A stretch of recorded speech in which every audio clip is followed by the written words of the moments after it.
Hi guys, how are you? कैसे हैं आप? एक बार फिर से आपका स्वागत है आपके अपने यूट्यूब चैनल हक आपका।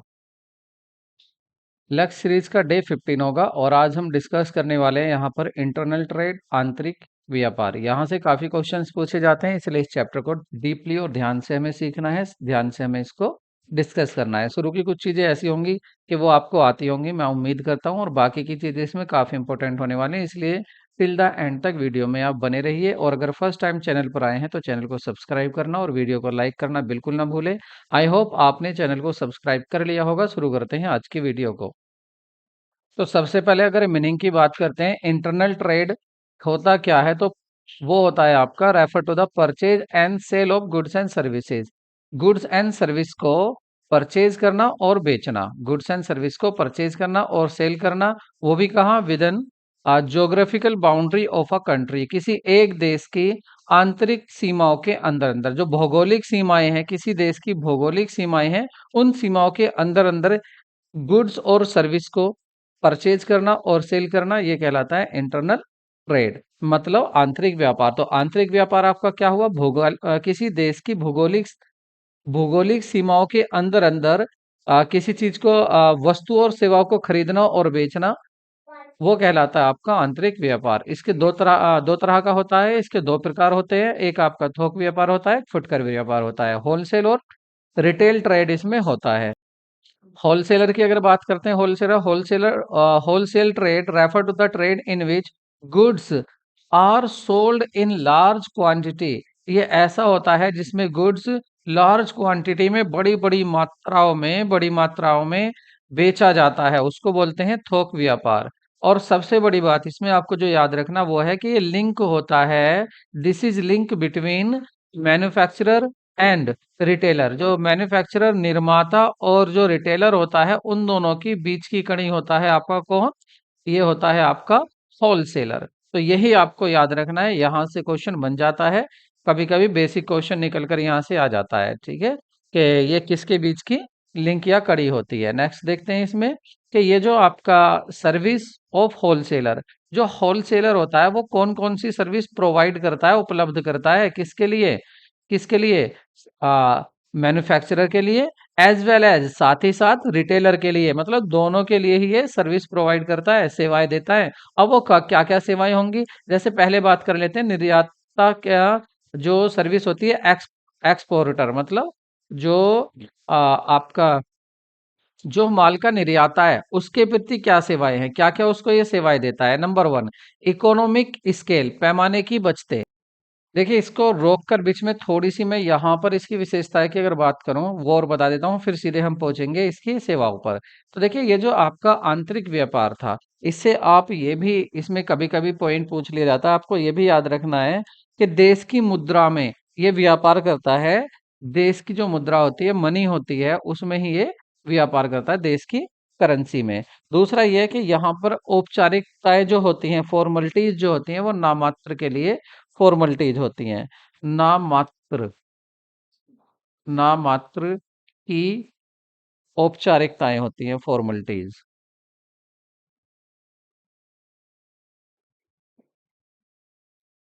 औपचारिकताएं कैसी होती है? इसमें नामात्र की औपचारिकताएं होती हैं, ये भी आपको साथ साथ ही ध्यान रखना है। और दूसरा, ये एक देश की करेंसी में व्यापार करता है। अगर इंडिया की बात करें तो इंडिया की ये करेंसी में ही व्यापार करता है, और देश की मुद्रा में ये व्यापार करता है। ये भी, इसके दोनों पॉइंट आपको याद रखने हैं। दूसरा, इसमें औपचारिकताएं आपको, ये भी हो गया है। और साथ में ये जो परिवहन यूज करता है, जो ट्रांसपोर्टेशन यूज करता है, वो भी कौन से करता है? ये स्थानीय साधनों का उपयोग करता है। किसके लिए? परिवहन के लिए, परिवहन के लिए, परिवहन के लिए स्थानीय साधन का, परिवहन के लिए स्थानीय साधनों का उपयोग करता है, उपयोग। देखिए, क्वेश्चन यहाँ से बना के देगा आपको वो, ठीक है, तो आपको समझना है कि क्वेश्चन कहाँ से बन के आया है। अब आते हैं अपने निर्यात की प्रति सेवाएं, मतलब जो हमारा होलसेलर होता है वो क्या क्या सेवाएं दे रहा है, किसको? सर्विस टू एक्सपोर्टर, मतलब निर्यातक के लिए सर्विस। ये निर्याता नहीं, ये निर्माता है। ये निर्याता नहीं, निर्माता है। निर्माता मतलब मैन्युफैक्चरर। देखिए, अगर बात करें यहाँ इकोनॉमिक स्केल, पैमाने की बचत की, तो पैमाने की बचत में ये पैमाने की बचत कराता है। मतलब पैमाने की बचत का मतलब, इकोनॉमिक स्केल का मतलब है ये बड़े पैमाने पर, बड़े पैमाने पर, बड़े पैमाने पर क्या करता है ये? बड़े पैमाने पर जो निर्माता होता है, माल को बनाने वाला होता है, उसको अवसर देता है, ऑफर देता है कि आप बड़े पैमाने पर काम कर सकते हैं, बड़े पैमाने पर आप उत्पाद को अपने को बना सकते हैं। जो भी प्रोडक्ट आप बना रहे हैं, उसको आप बहुत बड़ी मात्रा में बना सकते हैं, क्योंकि ये जो होलसेलर होता है, ये टोटल माल उसका माल बड़ी मात्रा में खरीदता है, तो उसको भी प्रोत्साहन मिलता है कि हाँ भाई, मैं ज़्यादा से ज़्यादा मात्रा बना लूँ, मेरा जो होलसेलर है वो मेरे माल को आराम से खरीद लेगा, और साथ ही मुझे ये डर नहीं रहेगा कि मेरा माल नहीं बिकेगा। मैं ज़्यादा ज़्यादा माल बनाऊँगा तो उसमें उसकी जो स्थिर लागत होती है, वो आपने देखा है, आपने स्थिर लागत फिक्स कॉस्ट भी कम आती है। अगर ज़्यादा यूनिट बनाएगा वो तो स्थिर लागत कम आती है, और जब स्थिर लागत कम आती है तो जो आपका मैन्युफैक्चरर को प्रॉफिट भी ज़्यादा होता है। तो उसको प्रॉफिट बड़े पैमाने की जो बचते हैं, बड़े पैमाने पर जो प्रॉफिट होगा, वो कौन कौन कराता है? वो कराता है आपका होलसेलर। दूसरा है सेल ऑफ प्रमोशन, विक्रय संवर्धन। तो ये आपको क्लियर होगा पहले इसी की बात कर लें। सेल प्रमोटर में क्या था? बिल्कुल क्लियर है। क्या है कि वो अपने एजेंट नियुक्त करता है पूरे देश में, अगर जहां भी माल पहुंचाना हो, और सेल प्रमोशन उससे ही हो जाता है मैन्युफैक्चरर का। ये मैन्युफैक्चरर माल निर्मित करता है, और उस माल को देश के किसी भी कोने पर कौन पहुंचाता है? होलसेलर पहुंचाता है। तो बात कर रहे थे मार्केट इंफॉर्मेशन की। अब मार्केट इंफॉर्मेशन में क्या होता है कि जो भी ग्राहक की नीड होती है, आवश्यकता होती है, समय समय पर उसमें चेंज आता रहता है। जो भी डिमांड होती है प्रोडक्ट की, उसमें चेंज आता रहता है। उस चेंज को यहाँ तक निर्माता तक कौन पहुंचाता है? वो होलसेलर ही होता है, जो कि बताता है कि मार्केट में अब ये चल रहा है, इसकी इस चीज की डिमांड ज्यादा हो रही है, या जो ग्राहक है, जो आपका कस्टमर है, कंज्यूमर है, वो अब इस चीज की डिमांड कर रहा है, तो आप इस चीज को बनाइए। यहाँ पर अब थोड़ा आप अपने माल में परिवर्तन कर लीजिए। तो इस प्रकार की सूचनाएं कौन उपलब्ध कराता है? होलसेलर। किसको? निर्माता को उपलब्ध कराता है। अगर भंडारण या स्टोरेज की बात करें, तो देखिए, भंडारण जरूरी नहीं कि जो आपका मैन्युफैक्चरर है, वो ऐसा जरूरी नहीं कि वो जितना माल बनाएगा उसका टोटल बिक जाएगा। ऐसा भी हो सकता है कि उसका फालतू माल हो, तो अब उसको स्टॉक की प्रॉब्लम होगी। तो देखिए, स्टॉक की जो स्टॉक का दायित्व है, क्योंकि उसका तो चोरी हो सकता है, नुकसान हो सकता है अगर उसके पास स्टॉक है, तो उसकी भी टेंशन यही खत्म कर देता है। मतलब जो समस्या है इस स्टोर की स्टोरेज की जो समस्या है भंडारण की, उसको भी आपका होलसेलर फिनिश कर देता है। मतलब उस प्रॉब्लम को भी ये सोल्ट आउट कर देता है। कैसे सोल्व कर देता है? क्योंकि जितना भी माल वो बनाता है, ये खुद ले लेता है और अपने यहाँ पर स्टॉक कर लेता है। तो उसकी जो स्टोरेज की जो प्रॉब्लम थी, वो सोल्व हो जाती है, सॉर्ट आउट हो जाती है। किसकी प्रॉब्लम? जो आपका निर्माता था। नेक्स्ट आपका फिनेंसिंग, वित्त व्यवस्था। वित्त में क्या? आपका पैसा है। देखिए, माल कोई भी बनाना अगर वो चाहे, तो अधिक से अधिक माल बनाने के लिए उसको अधिक से अधिक पैसे की जरूरत होगी निर्माता को। अब वो पैसा कहाँ से मिलेगा? वो उसको कैपिटल लगाना पड़ेगा बिजनेस में, लेकिन इस कैपिटल को ज्यादा नहीं लगवाता। कुछ कैपिटल कहाँ से प्राप्त हो जाती है? होलसेलर से प्राप्त हो जाती है, क्योंकि होलसेलर क्या करता है, कभी कभी एडवांस एडवांस बुकिंग भी, जो अगर ऑर्डर कोई दे देता है, उसमें एडवांस भी रुपए उसे कुछ दे देता है कि एडवांस रुपए ले लो और मेरा माल बना दो। तो उसकी जो प्रॉब्लम होती है ज्यादा कैपिटल लगाने की, वो भी दूर हो जाती है। कंस्ट्रक्शन ऑन प्रोडक्शन, उत्पादन पर ध्यान केंद्रित करना। देखिए, ये अवसर देता है, निर्माता को अवसर देता है कि आप अपने उत्पादन पर, जो भी आप प्रोडक्ट बना रहे हैं, उस पर अपना ध्यान केंद्रित कीजिए। बाकी की चीजें यही कराता है। कैसे? ये रिसर्च कराते हैं, अनुसंधान कराते हैं कि मार्केट में क्या क्या चीजें चल रही हैं, क्या क्या बनना चाहिए, और उसको निर्माता को बता देते हैं कि अब आपको इस चीज को ऐसे नहीं, ऐसे बनाना है। उसमें थोड़ा सा परिवर्तन करना है, उसमें परिवर्तन के साथ आपको बनाना है। क्योंकि सारा जो काम है, भंडारण का काम है, स्टोरेज का और आपका अनुसंधान का, मार्केट में वो सारी जिम्मेदारियां किस पर आ जाती हैं? होलसेलर पर ही पूरी जिम्मेदारी आ जाती है। जितना भी ये मार्केट में क्या चल रहा है, क्या प्रोडक्ट अब होना चाहिए, उसकी कीमतें क्या होनी चाहिए, कीमतें क्या रखी जानी चाहिए, इन सारी चीजों को कौन प्रोवाइड करा देता है? होलसेलर प्रोवाइड करा देता है निर्माता को। तो निर्माता क्या करते हैं? वो केवल अपना ध्यान केंद्रित करते हैं उस प्रोडक्ट पर ही। तो ये अवसर उपलब्ध कराता है होलसेलर। होलसेलर किसको अवसर उपलब्ध कराता है? निर्माता को। नेक्स्ट, प्राइस स्टेबिलिटी, कीमत स्थिरता।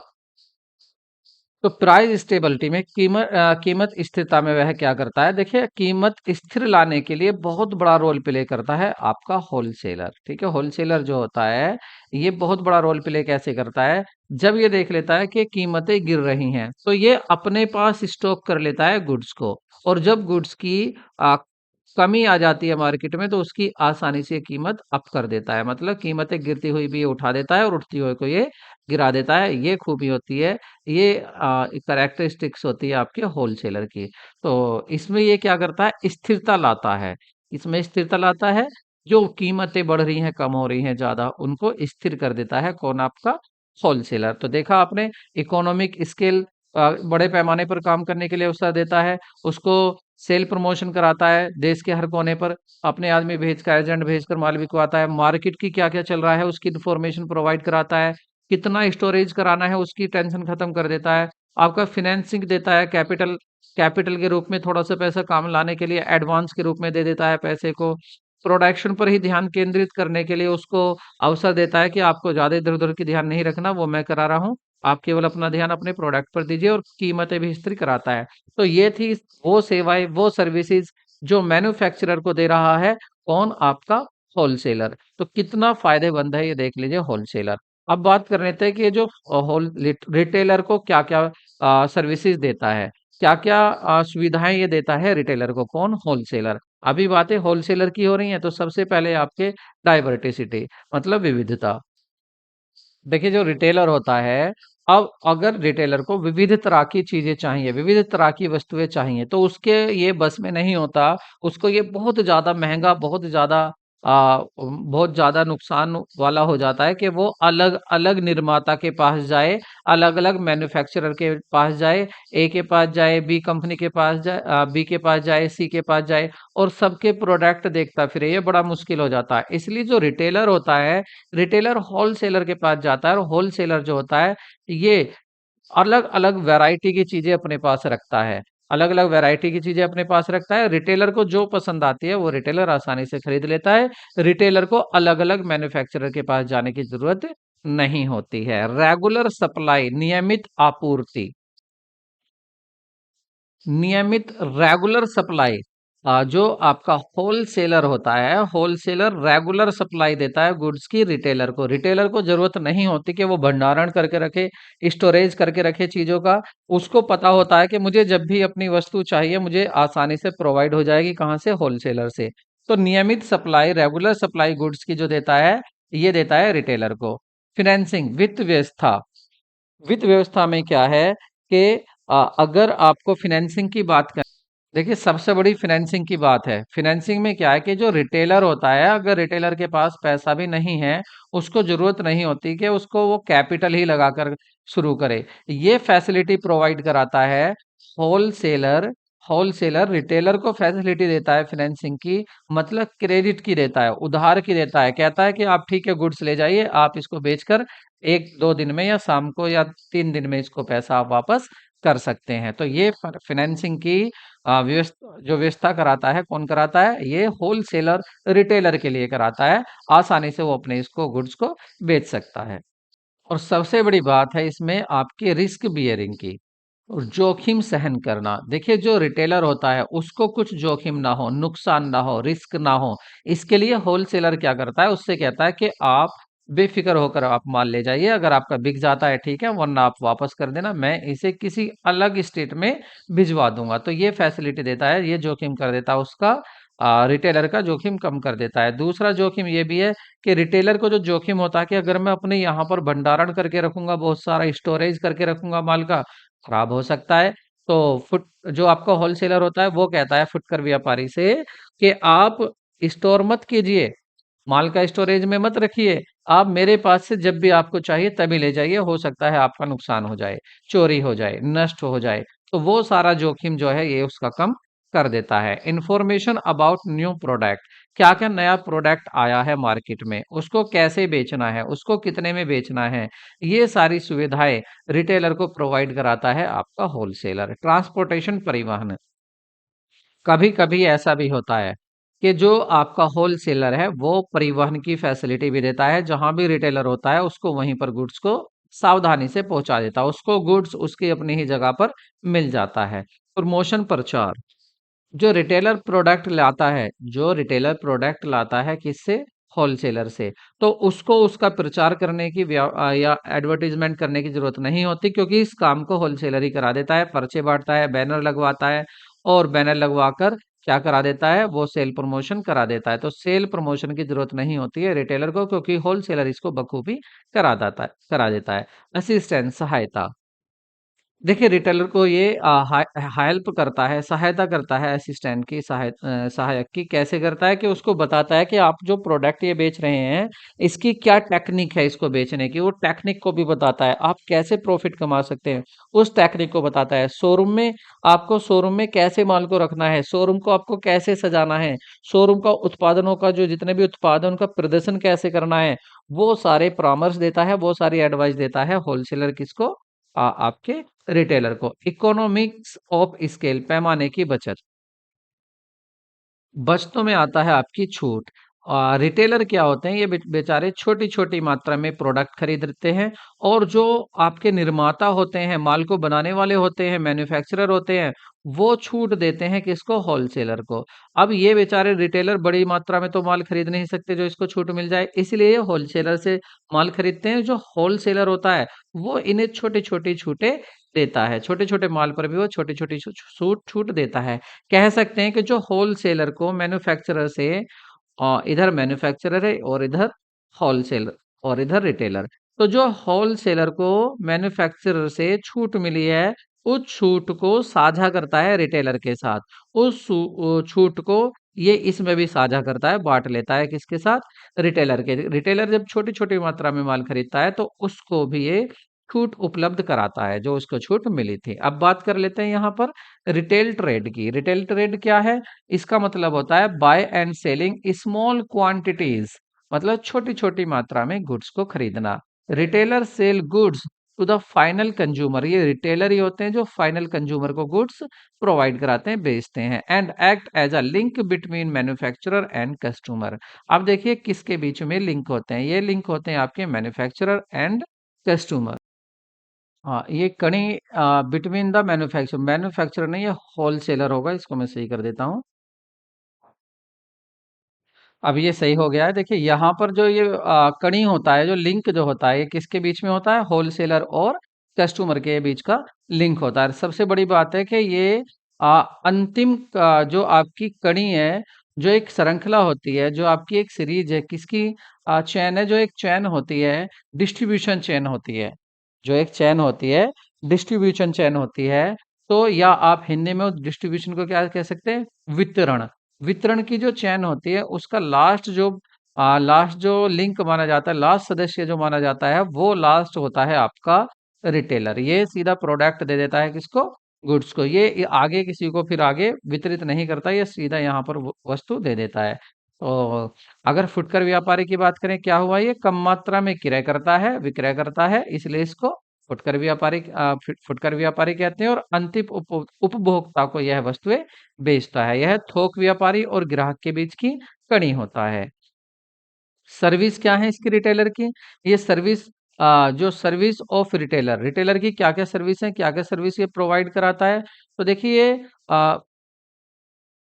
तो इसके जो रिटेलर होता है, रिटेलर आपका ये सर्विस प्रोवाइड कराता है मैन्युफैक्चरर और होलसेलर को, और साथ में अपने कंज्यूमर को भी ये सेवाएं प्रदान करता है। अब ये कौन कौन सी सेवाएं प्रदान करता है, उसकी बात करें तो फुटकर व्यापारी की जो सेवाएं हैं उसमें सबसे पहले बात करेंगे निर्माता या थोक व्यापारी की सेवाएं।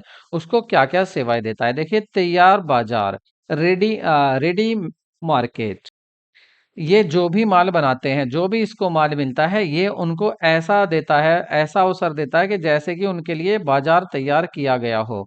और ये बाजार, ये मार्केट जो तैयार की जाती है, ये इस रिटेलर के ही द्वारा तैयार की जाती है। सीधा माल इसको होलसेलर जो होंगे वो सीधा माल देंगे और ये सीधा माल को ऐसे बेचना शुरू कर देता है अपने प्रोडक्ट को, उनके प्रोडक्ट को, जैसे कि उनके लिए इसने बाजार तैयार कर रखा था। प्रोवाइड इंफॉर्मेशन, सूचना प्रदान करना। देखिए इसका जो सीधा संपर्क जो होता है ये किसके नजदीक संपर्क में होता है, ये कंज्यूमर के संपर्क में होता है। कंज्यूमर के सबसे ज्यादा नजदीक होता है आपका रिटेलर। तो रिटेलर जितनी भी सूचनाएं हैं, जो उसको क्या उसकी आशा है, कैसी चीजें वो चाहता है, कैसी कैसा माल चाह रहा है, किस कीमत में माल चाह रहा है, ये सारी इंफॉर्मेशन आपका रिटेलर ही पहुंचाता है होलसेलर के पास। बियरिंग रिस्क, जोखिम सहन करना। देखिए देखिए जो भी इसने माल लिया है, जो भी इसने माल खरीदा है, उस माल का स्टोर करके भी यही रखता है, ये उनके जोखिम को कम कर देता है स्टोर करने के, खुद ही अपने पास उसका माल इकट्ठा करते करके रखता है। डिस्ट्रीब्यूशन ऑफ गुड्स, वस्तु का विवरण। तो इसमें जितने भी दूर दूर के स्थान होते हैं, जहां पर जिन गली मोहल्ले में होलसेलर नहीं जाता, ये वहां गुड्स का डिस्ट्रीब्यूशन करता है, वहां ये गुड्स को पहुंचाता है। कुछ तो ऐसे भी रिटेलर होते हैं जो घर घर जाकर सेवाएं प्रदान करते हैं। तो ये इसकी सर्विसेज हैं, ये इसकी सेवाएं हैं किसके प्रति, मैन्युफैक्चरर के। अब देखते हैं उपभोक्ताओं को ये क्या सुविधाएं देता है। देख, क्विक सप्लाई, शीघ्र आपूर्ति, जैसे ही वो डिमांड करते हैं उनको तुरंत माल की उपलब्ध करा देता है। वाइड वैरायटी, अपने पास ये अलग अलग होलसेलर से लाकर अपने पास सभी वैरायटी रखता है। और सभी वैरायटी की चीजें, जैसे अगर आप सोप की बात करें, आप सोप की बात करें, साबुन की बात करें, तो देखिए ग्राहक को एक कंपनी की, दो कंपनी की, तीन, कई कई कंपनी की साबुन अपने पास रखता है। अगर टूथपेस्ट की बात करें तो ये ना जाने कितनी वैरायटी अपने पास रखता है, ग्राहक को उपलब्ध कराता है। ग्राहक को जगह जगह भटकना नहीं पड़ता है। और हाँ, साथ ही इंस्ट्रक्शन टू द कंज्यूमर, ग्राहकों को जो निर्देश देता है कि ये चीज आप कैसे यूज करेंगे, इस वस्तु का क्या, कैसे कैसे क्या क्या स्टेप होंगे यूज करने के, वो सारे ग्राहक को यही बताता है। Demonetisation and after the sale services, ये क्या करता है कि उनको आफ्टर सर्विस की भी सुविधाएं देता है, आफ्टर सेल की भी सर्विस देता है। अगर उनकी कोई वस्तुएं खराब हो जाती तो उसको ये जल्द ही शीघ्र ही उसको सही कराता है। होम डिलीवरी की भी सेवाएं देता है ये, उपभोक्ताओं के घर पर माल पहुंचाता है। सबसे बड़ी बात, होलसेलर इस काम को नहीं करते, लेकिन ये क्या करता है, इस काम को यही करता है। और सुविधाजनक स्थिति होती है इससे, क्योंकि वो आसानी से अपने गली मोहल्ले में ये दुकानें खुली होती हैं, उनसे आसानी से ये सुविधाजनक, दूर उनको जाना नहीं होता, वो आसानी से यहाँ से अपनी चीजें, अपनी मनपसंद चीजें खरीद लेते हैं। क्रेडिट फैसिलिटी, उधार की भी सुविधाएं देता है। जो मोहल्ले में दुकान होती है तो उससे उधार भी ये ग्राहक खरीद कर ले आते हैं। फुटकर व्यापारी का अगर वर्गीकरण करें, यहाँ से क्वेश्चन बनते हैं, इसको आपको ध्यान से देखना है। अब बात करेंगे यहाँ पर किसकी, क्लासिफिकेशन की, रिटेलर की। अगर रिटेलर की क्लासिफिकेशन की बात करें तो ये होते हैं आपके घूमते फिरते व्यापारी, ट्रेवलिंग ट्रेडर्स। एक होते हैं आपके स्थानीय दुकान वाले व्यापारी, मतलब trader with the permanent shop. और इसमें फिर एक होते हैं आपके इटीरेंट्स, एक होते हैं आपके इटीरेंट्स। अब इटीरेंट्स जो घूमते फिरते होते हैं, इनको क्या बोलते हैं, इटीरेंट्स। घूमते फिरते व्यापारी को इटीरेंट्स भी कहते हैं, ये ध्यान रखना है। तो वेरी इंपॉर्टेंट हो जाता है आपका इटीरेंट्स का पता होना, ये इटीरेंट्स क्या होते हैं। तो ये ट्रेडर होते हैं, refer to those retail who do not have fix place of shop sale, इन्हें बेचने के लिए कोई भी इनका फिक्स प्लेस नहीं होता है, ये होते हैं आपके इटीरेंट्स। ठीक है, ये घूमते फिरते व्यापारी होते हैं जिनका कोई भी फिक्स प्लेस नहीं रहता है कि यहाँ पर ये चीजों को बेचते हैं। Itinerants trade may be of the following types, अब ये भी टाइप्स हो सकते हैं। देखिए इसके कौन कौन से टाइप हो सकते हैं, तो आपको यहाँ से क्वेश्चन बनता है। अगर आपसे पूछ लेते हैं कि एक बंदा गली में ये बेच रहा है या पटरी पर फेरी लगा रहा है, पटरी पर अपना सामान रखकर बेच रहा है, पटरी मतलब फुटपाथ पर, फुटपाथ पर अपना सामान बेच रहा है, तो बताइए वो इटिरेंट्स होगा, घूमता फिरता व्यापारी में आएगा, या वो आपके इसमें trader with the permanent shop में आएगा। तो ऐसे ऐसे क्वेश्चन आपसे पूछ लिए जाते हैं और ये आपको प्रॉब्लम खड़ी कर देते हैं। कुछ क्वेश्चन नहीं हो कि ये बहुत इजी क्वेश्चन होते हैं, तो इसलिए इनके टाइप भी पढ़ने जरूरी है। देखिए सबसे पहले देखते हैं हॉकर्स। सबसे पहले इसमें कौन से होते हैं, हॉकर्स या स्ट्रीट वेंडर, फेरी वाला या रेडी वाला। ये ऐसे व्यापारी होते हैं जो अपनी वस्तुओं को बेचने के लिए एक स्थान से दूसरे स्थान पर जाते हैं, ये घूमते फिरते होते हैं, इनको बोलते हैं हॉकर्स या स्ट्रीट वेंडर, जो गलियों में घूम घूम कर सामान को बेचते हैं। ये किस में आते हैं? इटिरेंट्स में ही आते हैं। फिक्स पीरियड मार्केट वाले होते हैं, जैसे कोई साप्ताहिक बाजार लगाते हैं, जिसको पैठ भी कह देते हैं, स्थानीय भाषा में पैठ कह देते हैं, बाजार कह देते हैं, बुध बाजार, शुक्र बाजार। ये जो होते हैं बाजार, ये स्थानीय बाजार जो होते हैं, जो किसी एक अवधि के पूरे होने पर लगते हैं, जो हर सप्ताह में लगते हैं या हर महीने में लगते हैं, उनको बोलते हैं आपका नियत अवधि हाट व्यापारी, मतलब फिक्स पीरियड मार्केट ट्रेडर। एक होते हैं पटरी व्यापारी।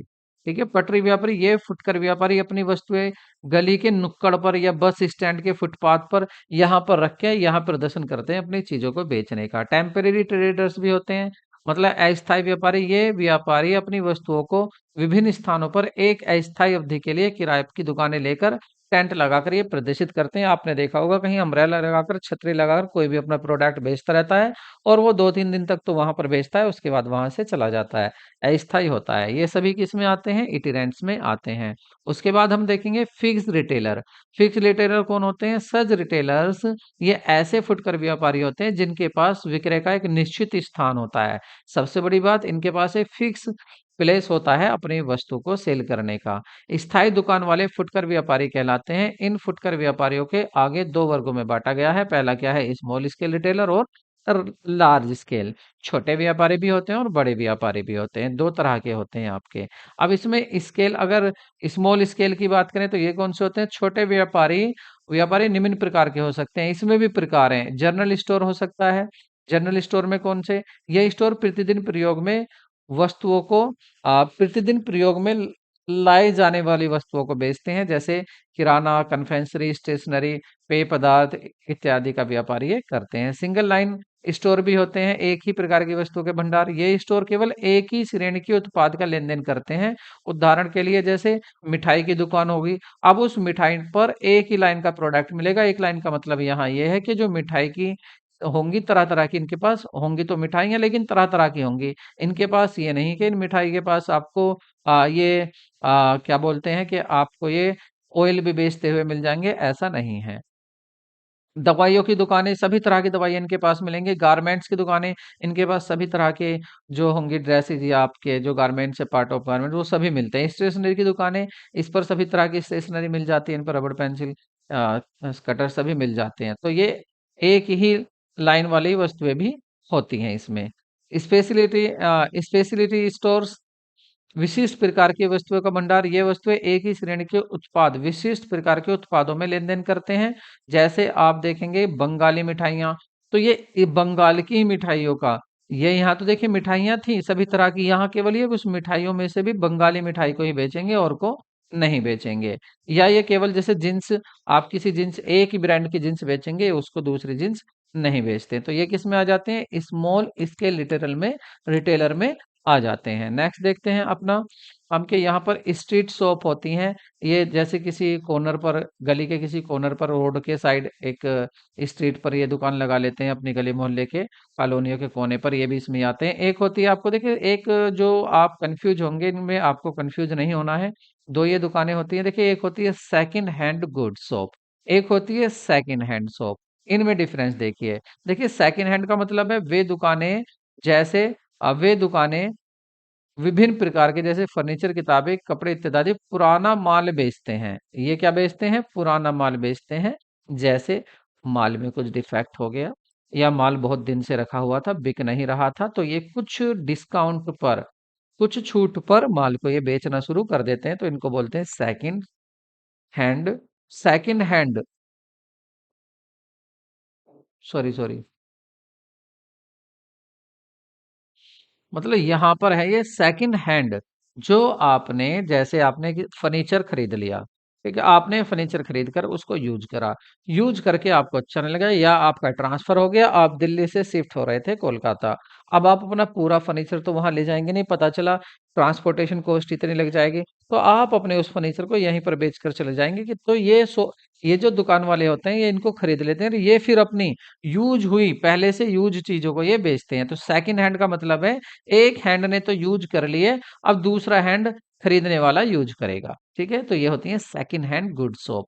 और एक होती है सेकंड हैंड, तो थोड़ा सा डिफरेंस होगा ये। अब देखिए, ये तो था सेकंड हैंड, ये नाम थोड़ा गलत लिख गया था, सेकंड हैंड हो गए थे दोनों। तो ये था सेकंड हैंड, मतलब पहले किसी ने उसको खरीद लिया था, उसको यूज करा। अब यूज्ड चीजें यहाँ पर बिकती हैं, जो पहले से प्रयोग में लाई जा चुकी हैं वो चीजें यहाँ पर बिकती हैं, ये होगी सेकंड हैंड सोप। और सेकंड सोप में क्या होता है, अगर कोई माल ऐसा बना था जो विशिष्टताओं के अनुसार नहीं बना, मतलब जैसे बनाना था ऐसा नहीं बना, या उसमें कुछ डिफेक्ट आ गया, तो वो यहाँ पर इन शॉप पर बिकती हैं सेकंड शॉप पर। लेकिन यहाँ पर चीजें जो होती हैं वो यूज करी हुई नहीं होती हैं, वो आपको फर्स्ट हैंड ही होती हैं। बस कम रेट पर क्यों मिलती है, क्योंकि वो चीजें ऐसा नहीं बनी जैसे कि कंपनी से उसको ऑर्डर मिला था, तो यहाँ पर वो कम दामों में इन दुकानों पर मिल जाती हैं। उसके बाद अगर लार्ज स्केल रिटेलर की बात करें, तो फुटकर व्यापारी जो वस्तुओं की बड़ी मात्रा में विविधता के साथ व्यापार करते हैं, वे पैमाने को फुटकर व्यापारी कहते हैं। बड़े पैमाने के फुटकर व्यापारी कैसे होते हैं, जैसे ये डिपार्टमेंटल स्टोर होते हैं, विभागीय भंडार होते हैं। अब यहाँ से आपको एग्जाम्पल देगा और एग्जाम्पल आपसे पूछ लिया जाएगा। तो यह फुटकर संगठन है जो एक छत के नीचे अलग अलग विभागों के उत्पादकों को विशेषता प्रदान करते हैं। ठीक है, इनका फायदा क्या होता है, क्या लाभ होते हैं इनके। सेंट्रल लोकेशन होती है इनकी, कन्वेंस की परचेज की सुविधा देते हैं, मतलब एक ही छत के नीचे सब कुछ मिल जाता है आपको। किराए की सुविधाएं की बचत होती है आपको, मध्यस्थता का उन्मूलन हो जाता है, पेशेवर प्रबंध हो जाता है, और वे विज्ञापन एडवर्टाइजमेंट भी करते हैं। जैसे देखिए, ये केंद्रित सेंट्रल लोकेशन का मतलब ये है कि जो सिटी है, एक शहर, उसके ये सेंटर में होते हैं, या ऐसी जगह होते हैं जिनमें पहुंचना आसान होता है। जैसे आपके मॉल मॉल इसमें ही शामिल होते हैं। अब आपने मॉल में देखा होगा, अलग अलग डिपार्टमेंट होते हैं, अलग अलग डिपार्टमेंट होते हैं। अगर कपड़ों का है तो यहाँ कपड़े ही मिल रहे हैं, शूज ही मिल रहे हैं, यहाँ पर आपकी पैंट मिल रही है, यहाँ पर आपकी क्रॉकरी मिल रही है। तो अलग अलग चीजें यहाँ पर अलग अलग डिपार्टमेंट में, और एक डिपार्टमेंट में विभिन्न प्रकार की चीजें रखते हैं। तो ये सेंट्रल लोकेशन में होते हैं, पहली बात तो शहर के बीच में होते हैं। और ये किराया करने की यहाँ पर सुविधा होती है कि आप आसानी से एक ही मॉल में से सारी चीजें खरीद लेते हैं। ये बड़े स्थान पर होते हैं, यहाँ पर आपको साथ साथ में क्या होता है कि आपको यहाँ पर बचत भी हो जाती है, क्योंकि ये छूट पर चीजों को भी बेचते हैं। उसके बाद यहाँ पर आते हैं आपके, इनकी हानियां क्या हैं। देखिए, ये हाई ऑपरेटिंग कॉस्ट देते हैं, और ये इनकी ऑपरेटिंग कॉस्ट हाई होती है। व्यक्तिगत ध्यान कम दे पाते हैं ये, उच्च कीमतें होती हैं, आवासीय कॉलोनी में स्थित नहीं होती। क्योंकि देखिए, बड़े बड़े मॉल आपने देखा होगा, ये जो आपकी आवासीय कॉलोनी होती है, जहां पर पब्लिक रहती है, वहां पर ये नहीं खोलते हैं, मार्केट में ही होती हैं। ह्यूज कैपिटल, इसमें इसको खोलने के लिए बड़े विशाल ज्यादा पैसे की जरूरत होती है, और व्यापार चलाने में भी इसमें कठिनाई होती है। उसके बाद है आपकी मल्टीपल शॉप, बहुसंख्य दुकानें। तो multiple shop refer to retail shop owned and controlled by a single organization and located in the different part of city or country. These shop are also known as chain store. तो ये चैन store की अगर हम यहाँ बात करें, चैन store कहते हैं इनको। और चैन स्टोर कौन से होते हैं, जैसे आपने देखा होगा बाटा के शूज आपने बिकते हुए देखेंगे। तो यहाँ पर क्या होता है बाटा के शूज में, कि वो बाटा के ही स्पेशल चीजों को बेचता है। ठीक है, बाटा की उसमें आपको फुटवियर मिल जाएंगे। तो और वो एक ही बाटा कंपनी के नियंत्रण में रहती हैं। सबसे बड़ी बात है कि इसको जो कंट्रोल करता है वो बाटा कंपनी ही इसको कंट्रोल करती है। ठीक है, देश के विभिन्न हिस्सों में होती है। और सबसे बड़ी जो इनकी यहाँ विशेषताएं होती हैं, वैसे आप इसके एडवांटेजेस में देखेंगे, ये आप इनके फायदों में देखेंगे क्या क्या इसके लाभ हैं, एडवांटेजेस क्या हैं। तो सबसे बड़ी बात होती है इसमें कि यहाँ पर जो आप अगर इनकी कॉस्ट देखेंगे ना, हर जगह प्राइस की बात करेंगे, तो आप कहीं भी चले जाइए, बाटा के शूज जहां पर भी होंगे, देश के किसी भी कोने में आप ले लीजिए, अगर एक शोरूम पर आपके, एक शॉप पर आपके अगर 2,000 रुपए के शूज हैं, तो वो हर जगह 2,000 रुपए के ही मिलेंगे। सबसे बड़ी इनकी विशेषता ये है। और दूसरी एक विशेषता इनकी ये है कि यहाँ पर कैश चीजें मिलती हैं, उधार नहीं मिलती। अगर आप कोई सामान खरीदने जाते हैं यहाँ पर, तो आपको नगद ही ये चीजें मिलती हैं, आपको ये उधार नहीं मिलती। ठीक है, और ये सारी चीजें क्या होती हैं, किसी ब्रांड की होती हैं, ये ब्रांडेड चीजें होती है। ठीक है, ब्रांड ब्रांड की चीजें होती हैं यहाँ पर। ठीक है, इनके अगर लाभ की बात करें, इनके लाभ क्या क्या है या हानियां क्या क्या है, तो देखिए, पैमाने की बचते, इकोनॉमिक स्केल। पैमाने की वजह तो मतलब यहाँ पर जो आप जो कंपनी है, मैन्युफैक्चरर है, वो क्या करती है, वो बड़े पैमाने पर गुड्स बनाकर इनको दे देती है। बड़े पैमाने पर वो गुड्स बनाती है, बड़े स्तर पर। हाई लेवल कॉस्ट होती है प्रोडक्ट की। प्रोडक्ट इसमें सस्ता नहीं होता है, प्रोडक्ट थोड़ा महंगा होता है। पब्लिक ट्रस्ट होता है, पब्लिक का इसमें विश्वास होता है कि हाँ भाई लिबर्टी के हमने शूज पहने हुए हैं, तो भाई लिबर्टी के शूज तो बहुत बढ़िया होते हैं, विश्वास होता है। इसमें ये नहीं होता कि ज़्यादा बार्गेनिंग होगी, सबको पता होता है। कंपनी अपना एडवर्टाइजमेंट पर इतना पैसा खर्च करती है। इजी एसेस, आसान पहुंच होती है, आप आसानी से यहाँ पहुंच सकते हैं कि हाँ भाई बाटा का शूज यहाँ पर बिकता है। डाइवर्सिफिकेशन ऑफ रिस्क होता है, जोखिम का विभाजन हो जाता है इसमें, क्योंकि जो कंपनी का गुड्स होता है वो कई कई डिपार्टमेंट पर कई कई शहरों में ये जाता है। नो बैड डेब्ट, कोई इसमें डूबत ऋण नहीं होता, क्योंकि यहाँ पर क्या है, कैश कैश में ये चीजें बेची जाती हैं। क्रेडिट यहाँ पर नहीं होता है, उधार लेन देन यहाँ नहीं होता है। इजीली आइडेंटिफिकेशन हो जाती है, वस्तु की पहचान हो जाती है कि किस कंपनी की है। और फोकस ऑन एडवर्टाइजिंग, और इसमें जो फोकस होता है कंपनी का भी, वो कंपनी अपनी एडवर्टाइजिंग पर फोकस रखती हैं। अब इसमें हानियों की बात करें, हानि क्या हो सकती है? देखिए, एक कंपनी कुछ ही तरह की वैरायटी बना सकती है, ठीक है। उसके बाद लैक ऑफ पर्सनल कॉन्टैक्ट, जो कंपनी अपना प्रोडक्ट बनाती है उसमें पर्सनल कॉन्ट्रैक्ट नहीं होता, व्यक्तिगत संपर्क नहीं होता, व्यक्तिगत संपर्क का अभाव होता है। कैसे होता है उसमें अभाव? कि जो ग्राहक है, कंज्यूमर है, उस कंज्यूमर तक कंपनी की पहुंच नहीं होती। अब कौन ग्राहक क्या चाह रहा है, ये कंपनी के बस की बात नहीं होती है। वो ये सारी जिम्मेदारी किसको देती है? वो इन डिपार्टमेंट को ही देती है, इन शॉप को ही वो जिम्मेदारी दे देती है। इनफ्लेक्सिबिलिटी होती है, अलोचशीलता होती है इसमें, कि जितनी कंपनी की वैरायटी है, मुश्किल से कंपनी किसी एक वैरायटी को और इंक्रीज कर पाती है। आपका डिवाइडेड अटेंशन, देखिए इसमें ध्यान भी विभाजित हो जाता है। कंपनी सभी ध्यान, ये रेस्पॉन्सिबिलिटी कंपनी की नहीं होती है कि कंपनी सभी डिपार्टमेंट अपने अपने अनुसार, वो भी अपने अनुसार सेल प्रमोशन कर सकते हैं, जैसे कि छोटे मोटे बैनर लगा सकते हैं अलग अलग शहर के अनुसार। नो फैसिलिटी, कोई सुविधाएं नहीं होती हैं यहाँ। देखिए यहाँ ये होम डिलीवरी की कोई फैसिलिटी नहीं देते हैं, ऐसी सुविधाएं ये नहीं देते हैं। लोकल कंपटीशन होता है, स्थानीय स्पर्धा होती है यहाँ पर, कि देखिए एक ही कंपनी के नहीं, जैसे बाटा के साथ मैंने भी बताया, लिबर्टी भी होती है, लिबर्टी के साथ आपका और भी आपके काफी ब्रांडेड चीजें होती हैं जिनकी आपस में कंपटीशन यहाँ होता है, एक ही कंपनी नहीं होती है। तो ये इसकी हानियाँ भी हैं, और उसके बाद हम बात कर लेते हैं कि विभागीय भंडार और श्रृंखलाबद्ध भंडार के बीच अंतर की मुख्य विषय क्या हैं। तो एक तो ये कुछ पॉइंट्स हैं, आपको ये देखना है कि देखिए वैरायटी में यहाँ पर विविधता होती है विभागीय भंडार में। आपने इसमें देखा होगा कि जो विभागीय भंडार हैं, तो यहाँ पर तो अलग अलग वैरायटी की चीजें होती हैं, विविध प्रकार की बहुत विविधता होती है, यहाँ यहाँ विविधता ज्यादा होती है। और श्रृंखलाबद्ध भंडार में क्या होता है? श्रृंखलाबद्ध में चैन स्टोर में यहाँ पर एक सीमित रेंज होती है, यहाँ पर जो रेंज होती है वस्तु की वो सीमित होती है। अगर लोकेशन की यहाँ पर बात करी जाए, तो देखिए स्थान की भी बात करें, ये तो बड़े बड़े शहरों के केंद्र में होती हैं, ये तो बड़े बड़े शहरों के केंद्र में होती हैं। और जबकि श्रृंखलाबद्ध की अगर यहाँ बात करें, तो ये विभिन्न इलाकों में, छोटे मोटे इलाकों में भी ये हो सकती हैं। अगर रिस्क की बात की जाए, यहाँ जोखिम की, तो देखिए सबसे बड़ा जो जोखिम होता है, यहाँ पर जोखिम बड़ा होता है, किसमें? विभागीय भंडार में जोखिम ज्यादा होता है, जबकि भिन्न भिन्न क्षेत्रों में स्थित होने के से जोखिम यहाँ पर बढ़ जाता है श्रृंखलाबद्ध में। अगर बात करें टाइप ऑफ कंज्यूमर की, ग्राहक की बात करें, तो ग्राहक में भी देखिए उच्च आय वाले जो लोग होते हैं वो यहाँ पर आते हैं, जो आपकी चैन स्टोर होते हैं। और यहाँ पर थोड़े कम आय वाले वर्ग वाले, मतलब सभी वर्ग वाले यहाँ पर आते हैं, श्रृंखलाबद्ध वाले में सभी प्रकार के आय वाले लोग आते हैं। तो ये कुछ आप इन पॉइंट्स को देख लेना, ये क्या है कि इन दोनों में डिफरेंस क्या था। उसके बाद बात कर लें मेलिंग ऑर्डर रिटेलर, डाक द्वारा फुटकर व्यापार। अच्छा, एक जो जरूरी बात है वो है इनके यहाँ पर आपको एडवर्टाइजिंग की, विज्ञापन की, एक मुझे थोड़ी सी यहाँ बात बतानी थी, बाकी तो आप पढ़ लेंगे, खास कोई नहीं है, लेकिन ये जरूरी था कि यहाँ पर क्या है, ये जो होते हैं आपके विभागीय भंडार, विभागीय भंडार जो होते हैं, ये जिस स्थानीय शहर में जहां भी ये स्थित होते हैं वहीं पर विज्ञापन देते हैं, ये वहीं पर अपना एडवर्टाइजमेंट करते हैं।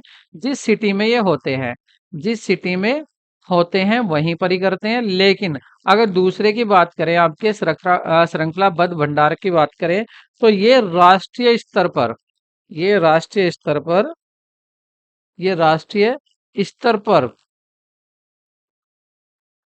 एडवर्टीजमेंट करते हैं, ठीक है। यहाँ नेशनल लेवल पर होता है और यहाँ सिटी लेवल पर होता है, ये इनका मेन डिफरेंस है। अब बात करेंगे मेल ऑर्डर रिटेलिंग की।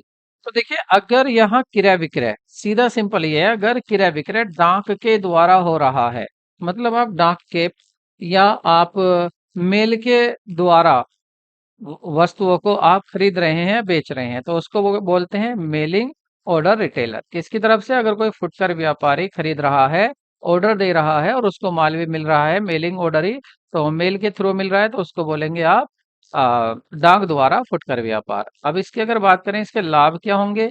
देखिए, सीमित पूंजी की जरूरत होती है, ज्यादा इसमें इन्वेस्ट की जरूरत नहीं होती है, और कन्वेंस सुविधा अच्छी होती है। जहां पर ग्राहक मंगाना चाहता है, वहीं पर उसके घर पर ही चीजें आ जाती हैं। विस्तृत बाजार होता है इसमें। कोई आपका जो कंज्यूमर है वो कहीं भी बैठा हो सकता है पूरे देश में, वो वहां चीज को मंगा सकता है। शर्त यही है कि उसके वहां डाक सुविधा होनी चाहिए। बैड डेप्ट का कोई डूबत रण नहीं होता, क्योंकि पहले ही वो पे आउट करा लेते हैं, पहले ही पैसे ले लेते हैं। मध्यस्थों का उन्मूलन हो जाता है। यहाँ पर क्या होते हैं कि जो मैन्युफैक्चरर होता है वो सीधा अपने कंज्यूमर को गुड्स पहुंचा देता है। और सबसे बड़ी बात, रिजल्ट ओरिएंटेड एडवर्टाइजिंग, एडवर्टाइजिंग परिणाम अभिमुख विज्ञापन होता है यहाँ पर, जैसा ही परिणाम होता है। साथ ही इसकी कुछ हानियां भी होती हैं, जैसे कोई व्यक्तिगत संपर्क नहीं हो पाता है यहाँ पर। अगर आपने ऑर्डर कर दिया तो माल आपके पास आ जाएगा। व्यक्तिगत निरीक्षण नहीं होता है और सीमित विविधता होती है। और केवल शिक्षित ग्राहक ही इस काम को कर सकते हैं। जो अनएजुकेटेड है वो इस यहाँ इस तरह के बिजनेस को नहीं कर सकते, इस तरह से गुड्स को नहीं पा सकते। डाक में कभी कभी देरी भी हो जाती है और भारी विज्ञापन की लागत इसमें आती है। अप्रचलित सूची पत्र होता है और धोखे का अवसर भी यहाँ रहता है, क्योंकि कभी कभी जैसा गुड्स मंगाया जाता है ऐसा गुड्स कभी कभी नहीं आता है। बात करते हैं chamber of commerce and industry, वाणिज्य और उद्योग मंडल। अगर इसकी बात करें तो देखिए, ये एक संगठन होता है जो विशेष रूप से प्रदेश किसी प्रदेश के और समान रूप से व्यवसायिक के हितों की सुरक्षा करता है। अगर इसे और सिंपल उसमें हम देखें तो हम इसको कह सकते हैं, ये एक वाणिज्य मंडल जो व्यवसायी होते हैं उनका क्या है? प्रतिनिधि प्रतिनिधि मंडल है। ये क्या है? उनका प्रतिनिधि मंडल या संघ होता है। ये क्या करता है? ये एक गैर ऐच्छिक, ये ऐच्छिक और गैर लाभकारी संगठन होता है। एक बात और क्या याद रखने, ये ऐच्छिक ये ऐच्छिक और गैर लाभकारी संगठन होता है। गैर लाभकारी संगठन होता है, संगठन होता है। ठीक है। कैसा संगठन होता है? जो गैर लाभकारी होता है। ठीक है। अब दूसरा क्या है कि देखिए, ये अगर इसके फॉर्मेशन की बात करें तो हर राज्य का ये एक अपना अलग अलग हो सकता है। जैसे अगर जैसे ये दिल्ली वाणिज्य मंडल है, बंगाल वाणिज्य मंडल है, पंजाब वाणिज्य मंडल है, अलग अलग राज्यों का ये अलग अलग तरीके से हो सकता है कि वहां पर फॉर्मेशन किस तरह से होता है। ठीक है। करता क्या है? देखिए, किसी एक स्पेशल इकाई की बात ना करके जितने भी सामूहिक रूप से व्यावसायिक इकाइयों की ये रक्षा करता है, उनको प्रतिनिधित्व करता है। अब इसके जो फंक्शन है, काम क्या क्या है, वो क्या है, वो देख लीजिए। व्यवसायिक समुदाय का प्रतिनिधित्व करना। ठीक है। व्यवसाय क्या चाह रहा है, इंडस्ट्री क्या चाह रही है, इंडस्ट्री को अब क्या जरूरत हो रही है, तो वो यही बताता है। सभी को रिप्रेजेंट यही करता है कलेक्टिवली। वक्ता के रूप में कार्य करना। ये वक्ता के रूप में कार्य करता है, मतलब ये व्यवसायों के पक्ष में कानून में संशोधन और परिवर्तन के लिए भी क्या देता है? सुझाव देने पर ये सुझाव देने का वक्ता होता है। मतलब अगर कानून की बात करें तो ये कानून संशोधन के लिए भी व्यापारियों की तरफ से बोलता है, व्यापारियों की तरफ से व्यापारियों की बात रखता है। और साथ ये कि विवादों का निपटारा। अगर इसकी विवादों के निपटारे की बात करें तो जितने भी उद्योगपति और व्यापारियों के बीच विवादों के निपटारे होते हैं, विवाद होते हैं, उनका ये निपटारा करता है। उद्योग हो सकते हैं, व्यापारी हो सकते हैं, उनके बीच में जो विवाद होंगे उनका निपटारा भी यही संघ करता है। आचार संहिता निर्धारित करना। आचार संहिता निर्धारित करना। देखिए, जो वाणिज्य मंडल व्यापारिक रूप से व्यापार में सुधार करता है, पहली बात तो सुधार करके, और उसमें प्रमाणिक या उच्च स्तर का बनाकर व्यवसायों की आचार संहिता से संबंधित आचारों या नैतिकता की निर्धारण करता है, उनके लिए बताता है कि क्या आपको करना है, क्या आपको नहीं करना। ये आचार संहिता भी यही बनाता है। शिक्षा और अनुसंधान के लिए सुविधा प्रदान करना। तो जो वाणिज्य मंडल व्यवसाय के क्षेत्र में जितने भी आधुनिक विकास होते हैं, उनके बारे में जितने भी इसके सदस्य होते हैं, उन सदस्यों को जो सूचना देता है, वह यही संघ देता है। जितने भी व्यवसायी होते हैं, जितने भी संघ होते हैं, जितने भी इसके सदस्य होते हैं, उन सभी को सूचना उपलब्ध कराता है, शिक्षित कराता है कि हाँ भाई, आधुनिक विकास कैसे हो सकता है हमारे इस क्षेत्र में जिसमें हम काम कर रहे हैं। सेमिनार इत्यादि की व्यवस्था कराता है, सेमिनार समय समय पर कराता है। वर्गीकृत सूचना प्रदान करना, और साथ ही यह जितने भी वर्गीकृत सूचनाएं होती हैं उनको प्रदान करता है। और इसका लास्ट उत्पादित का प्रमाण पत्र प्रदान करना, ग्रांटिंग सर्टिफिकेट ऑफ ओरिजिन। ये ओरिजिन का सर्टिफिकेट भी प्रदान करता है कि वस्तु को आपने कहाँ बनाया है। और इसकी जरूरत कहाँ पड़ती है? जब आप निर्यात करोगे तो वहां ज्यादा इसकी जरूरत पड़ती है कि उत्पत्ति का प्रमाण पत्र। उत्पत्ति का प्रमाण पत्र क्या बताता है? वो बताता है कि ये माल कौन से देश में बना हुआ है, वो भी यही जारी करता है अगर आप एक्सपोर्ट करेंगे। ठीक है, तो chamber of commerce very important हो जाता है। अब बात करेंगे जीएसटी की, वस्तु एवं सेवा कर। तो ये क्या है आपका? वस्तु और सेवा कर, GST, goods and service tax. इसकी विशेषताओं की अगर बात करें, पहली बात तो बात कर लें है क्या। देखिए, एक अप्रत्यक्ष कर होता है। ये क्या होता है? एक अप्रत्यक्ष कर होता है। ठीक है। अब अप्रत्यक्ष कर किस पर अप्रत्यक्ष कैसे होगा? ये अप्रत्यक्ष होता है कि प्रत्यक्ष रूप से नहीं दिया जाता। देखिए, ये प्रत्यक्ष रूप से नहीं दिया जाता। देखिए, इसको आप समझिए, यहाँ पर ये गवर्नमेंट है, गवर्नमेंट को टैक्स लेना है। तो यहाँ पर जो मैन्युफैक्चरर था, मैन्युफैक्चरर ने क्या किया? उसने रॉ मटेरियल खरीदा। उसने रॉ मटेरियल खरीदा तो यहाँ पर उसने जीएसटी दे दी। ठीक है, जीएसटी किसको दे दी? उसने उसने जीएसटी दे दी जिससे वो खरीद कर लाया, इनपुट उसने खरीदी। अब फिर वो इसको तैयार करके किसको बेचेगा? होलसेलर को बेचेगा, या चलो मान लेते हैं कस्टमर को ही बेचेगा। अब कस्टमर से भी ये जीएसटी लेगा। तो ये गवर्नमेंट को जीएसटी तब जमा करेगा जैसे इसने 1,000 रुपए दिए थे, ठीक है, रॉ मटेरियल पर, और जब इसका गुड्स बन गया, इसने अपने कस्टमर को 2,500 रुपए का इस गुड्स को बेचा। 25, जब इसने गुड्स को बेचा तो इसको जो जीएसटी मिली वो मिली 2,500 रुपए।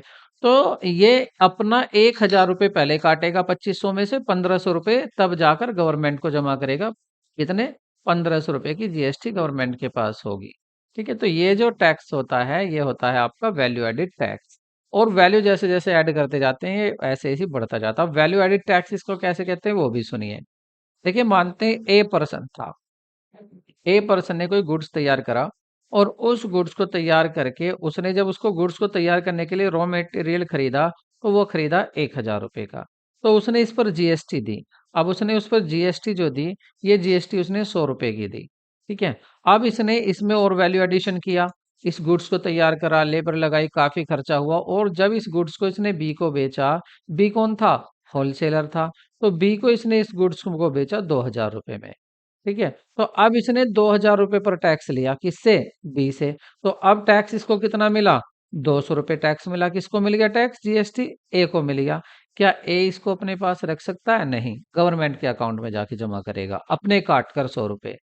उसके बाद होलसेलर ने क्या किया? इसको अपना प्रॉफिट लगाकर किसको बेचा? रिटेलर को बेचा। तो रिटेलर को कितने में बेचा इसने? रिटेलर को इसने 3,000 रुपए में बेचा। तो रिटेलर से इसने क्या लिया? 300 रुपए का जीएसटी ली। तो ये क्या हो रहा है? वैल्यू एडिशन पर ये लगता जा रहा है, जैसे जैसे वैल्यू ऐड होती जा रही है, तो इसलिए इसको बोलते हैं वैल्यू एडिशन टैक्स। तो इसमें क्या था और क्या बातें? तो अप्रत्यक्ष टैक्स होता है। और पहले क्या था? पहले बहुत सारे टैक्स लगते थे, जैसे आपका पहले कौन कौन कौन सा कर था? सेवा कर था, वेट वेट लगता था एक। इन सबको खत्म करके अब क्या कर दिया है? उनके स्थान पर जीएसटी ला दिया, गुड्स एंड सर्विस टैक्स। अब इस गुड्स एंड सर्विस टैक्स में और जो जरूरी बातें होती हैं वो ये है कि ये लागू कब से हुआ? ये आपको याद रखना, ये जुलाई 2017 से लागू हुआ था। ठीक है।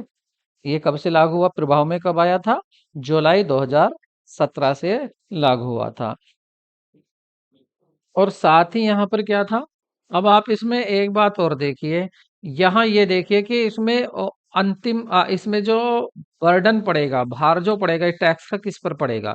देखिए ए को कितना टैक्स दिया इन्हें 100 रुपए, ए को टैक्स मिला कितना 200, तो ए अपने काट लेगा 100 रुपए और बाकी 100 रुपए गवर्नमेंट को दे देगा।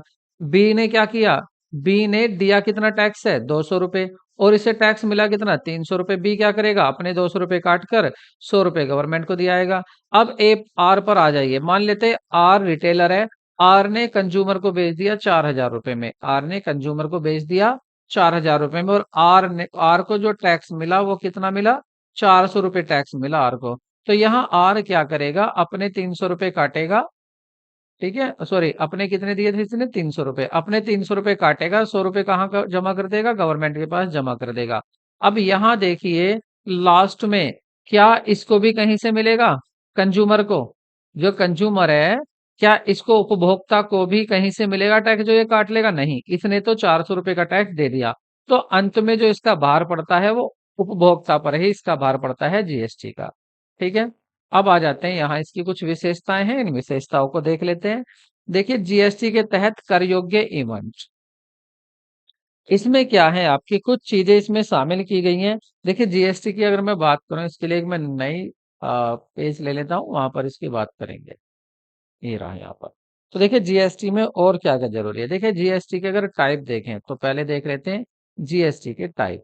तो जीएसटी के टाइप क्या क्या होते हैं आपके, जीएसटी के टाइप होते हैं, एक आपका होता है सीजीएसटी, सीजीएसटी, एक होता है आपका एसजीएसटी, एसजीएसटी और एक होता है आपका आईजीएसटी। मतलब central goods and service tax, state goods and service tax और integrated goods and service tax. अगर आप एक स्टेट में ही गुड्स को बेच रहे हैं, खरीद रहे हैं, तो आपका सीजीएसटी और एसजीएसटी अप्लाई होंगे।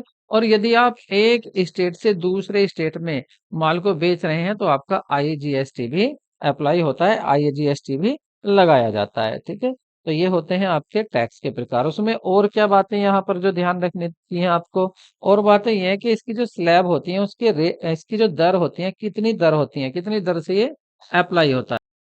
जीएसटी की अगर स्लैब की बात करें तो ये होती है आपके जीएसटी, या तो कुछ चीजें ऐसी हैं 0% जिस पे जीएसटी नहीं लिया जाता, कुछ ऐसी जिसपे 5% लगता है, कुछ ऐसी जैसे 12% लगता है, कुछ ऐसी जिन पे 18% और कुछ ऐसी हैं जिन पर 28%। तो ये इसकी स्लैब्स होती हैं।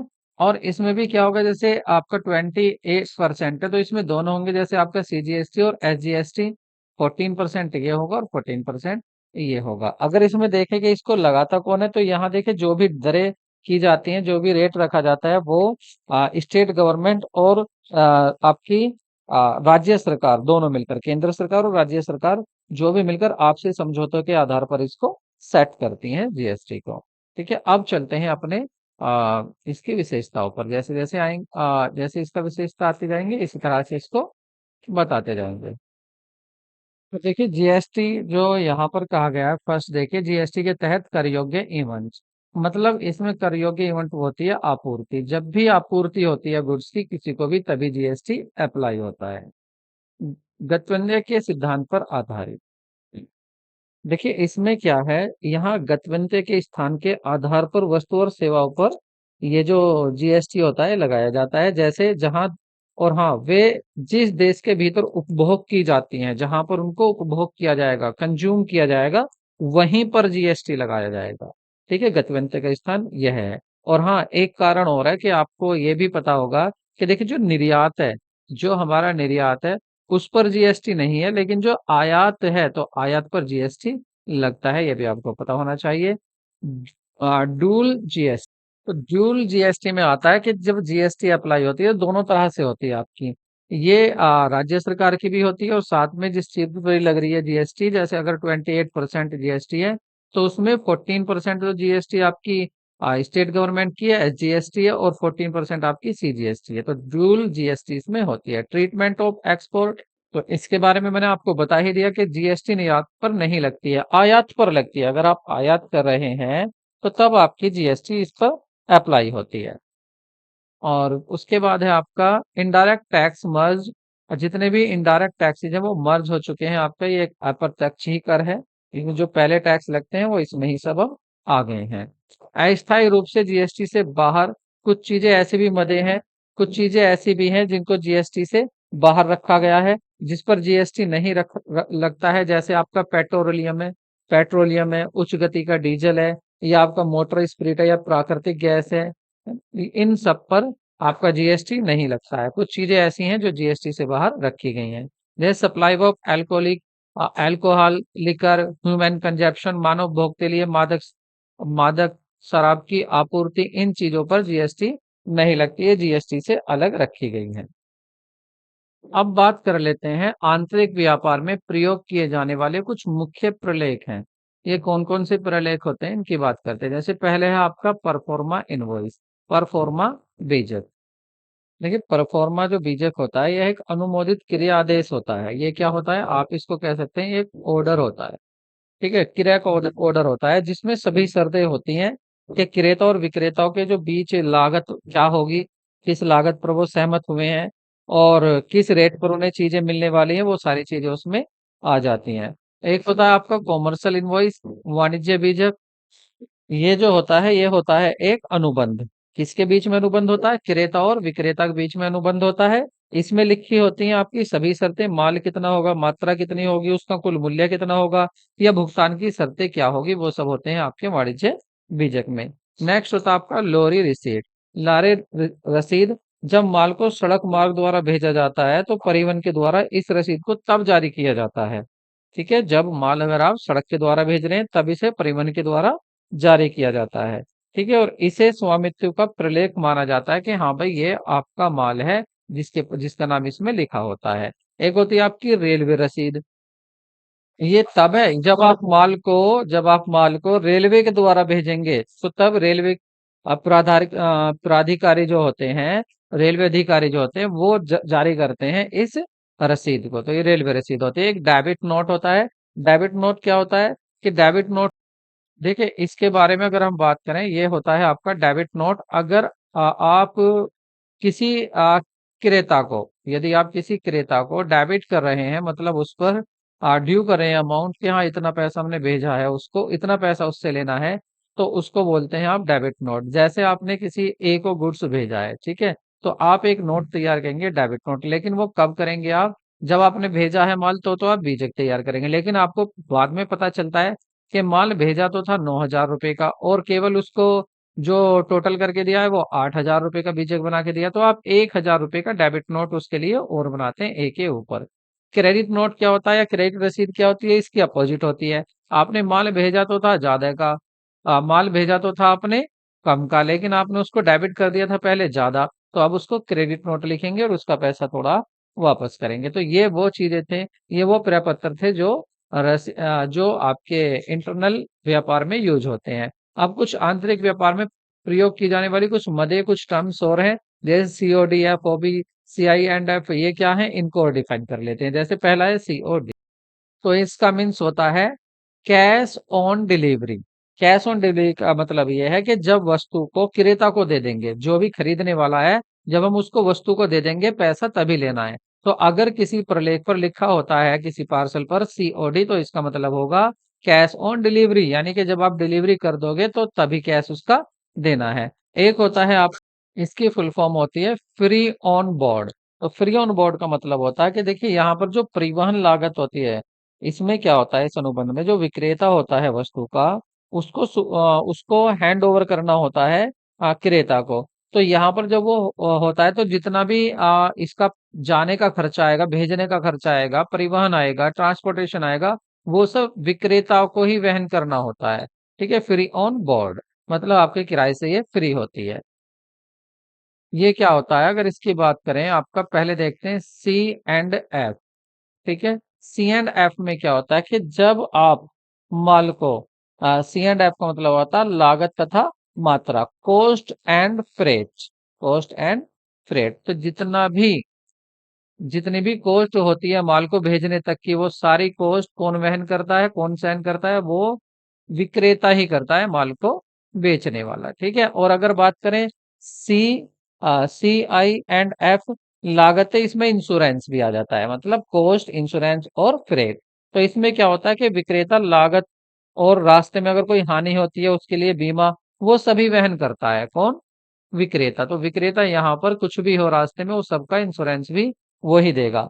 एक होता है आपका गलतियां या भूल चूक, एरर एंड ओमिशन।